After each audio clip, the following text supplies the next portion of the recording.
ADC নির্বাচনের ফলাফল প্রকাশের পর রাজ্যের বিভিন্ন জায়গায় দখলদারি নিয়ে উত্তেজনার খবর সামনে আসছে। তারই মধ্যে রাজ্যের অন্যতম জনপ্রিয় পর্যটন কেন্দ্র ছবিমুড়াতে সাময়িক অস্থিরতার ঘটনা ঘিরে চাঞ্চল্য ছড়ায়। অভিযোগ, কিছু উৎসাহী কর্মী সমর্থক পর্যটন কেন্দ্রের মূল ফটকে তালা ঝুলিয়ে বিক্ষোভ দেখান। তাদের দাবি ছিল এডিসিতে তাদের দলের ক্ষমতা থাকায় ওই কেন্দ্রের নিয়ন্ত্রণও তাদের হাতে থাকা উচিত। এর জেরে পর্যটকদের যাতায়াত ও কেন্দ্রটির ভবিষ্যৎ নিয়ে অনিশ্চয়তা তৈরি হয়। উল্লেখ্য, ছবিমুড়া পর্যটন কেন্দ্রটি ত্রিপুরা পর্যটন দপ্তরের অধীনস্থ এবং স্থানীয়ভাবে সহায়ক দলের সদস্যরা এর দেখভালের দায়িত্ব রয়েছেন। পরিস্থিতি উত্তপ্ত হওয়ার পর অমরপুর মহকুমা প্রশাসন ও পুলিশ প্রশাসন দ্রুত হস্তক্ষেপ করে। তাদের যৌথ উদ্যোগে পরিস্থিতি নিয়ন্ত্রণে আসে। রবিবার থেকে পর্যটন কেন্দ্রে আবার স্বাভাবিক পরিবেশ ফিরে আসে।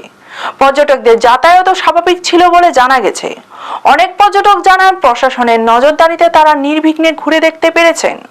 অমরপুরের মহকুমা শাসক অনুপম চক্রবর্তী জানান, ঘটনার পরিপ্রেক্ষিতে আগামী 28শে এপ্রিল বিকেল 3টায় মহকুমা শাসকের কার্যালয়ে দুই পক্ষকে নিয়ে বৈঠক ডাকা হয়েছে।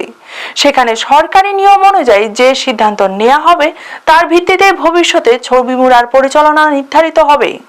অন্যদিকে দায়িত্বে থাকা সহায়ক দলের সদস্যরা জানিয়েছেন, পর্যটকদের পরিষেবা দিতে তারা প্রতিশ্রুতিবদ্ধ এবং আগামীতেও একইভাবে পরিষেবা চালিয়ে যাবেন। ব্যুরো রিপোর্ট, নিউজ তৎকাল 24।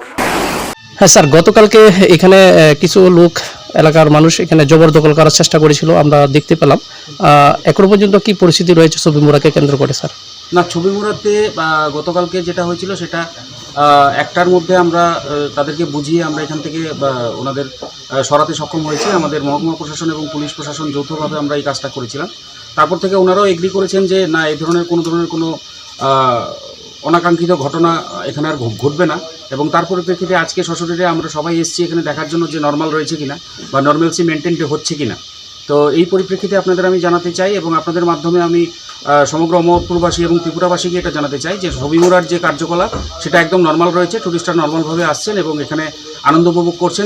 ওনারা বোটিংয়ের মাধ্যমে ভ্রমণ করছেন, করে তারপর আবার যার যার গন্তব্যস্থানে পৌঁছে যাচ্ছে। স্যার, যারা গতকালকে এসছে তাদের সঙ্গে কি কথা হয়েছে এবং তারা কি? তাদের সঙ্গে আমাদের এইটুকুই কথা হয়েছে যে ওনারা একটা আলোচনার জন্য আমাদের কাছে সময় চেয়েছিলেন। তো অ্যাকর্ডিংলি আমরা মঙ্গলবার দিন বিকেল 3টের সময় এসডিএম অফিসে আমরা ওনাদের নিয়ে আলোচনায় বসবো। তারপর যেটা আলোচনা হবে এটা ট্যুরিজম ডিপার্টমেন্টের থেকে জয়েন্ট এমডি উনি থাকবেন, বা আমাদের ডিস্ট্রিক্ট লেভেল অথরিটির কাছ থেকে আমরা যতটুকু ইনফরমেশন পেয়েছি যে এডিএম গোমতী আমাদের সঙ্গে থাকবেন এবং আমরা রয়েছি, এসডিপিও রয়েছেন, ওসি সাহেব রয়েছেন।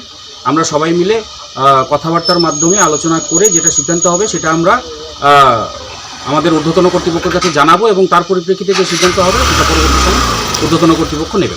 স্যার, দেশ বিদেশের যারা টুরিস্ট রয়েছে তাদের প্রতি কি আহ্বান থাকবে? আপনারা আসুন, ছবিমুড়ার সৌন্দর্য, ছবিমুড়াতে যে আমাদের ঐতিহ্য রয়েছে বা আমাদের যে ঐতিহাসিক নিদর্শনগুলো রয়েছে এগুলো আপনারা দেখুন। আপনাদের কোনো ধরনের কোনো অসুবিধা বা কোনো ধরনের কোনো সমস্যা হবে না বলে আমি অন্তত আপনাদের আশ্বস্ত করতে পারছি।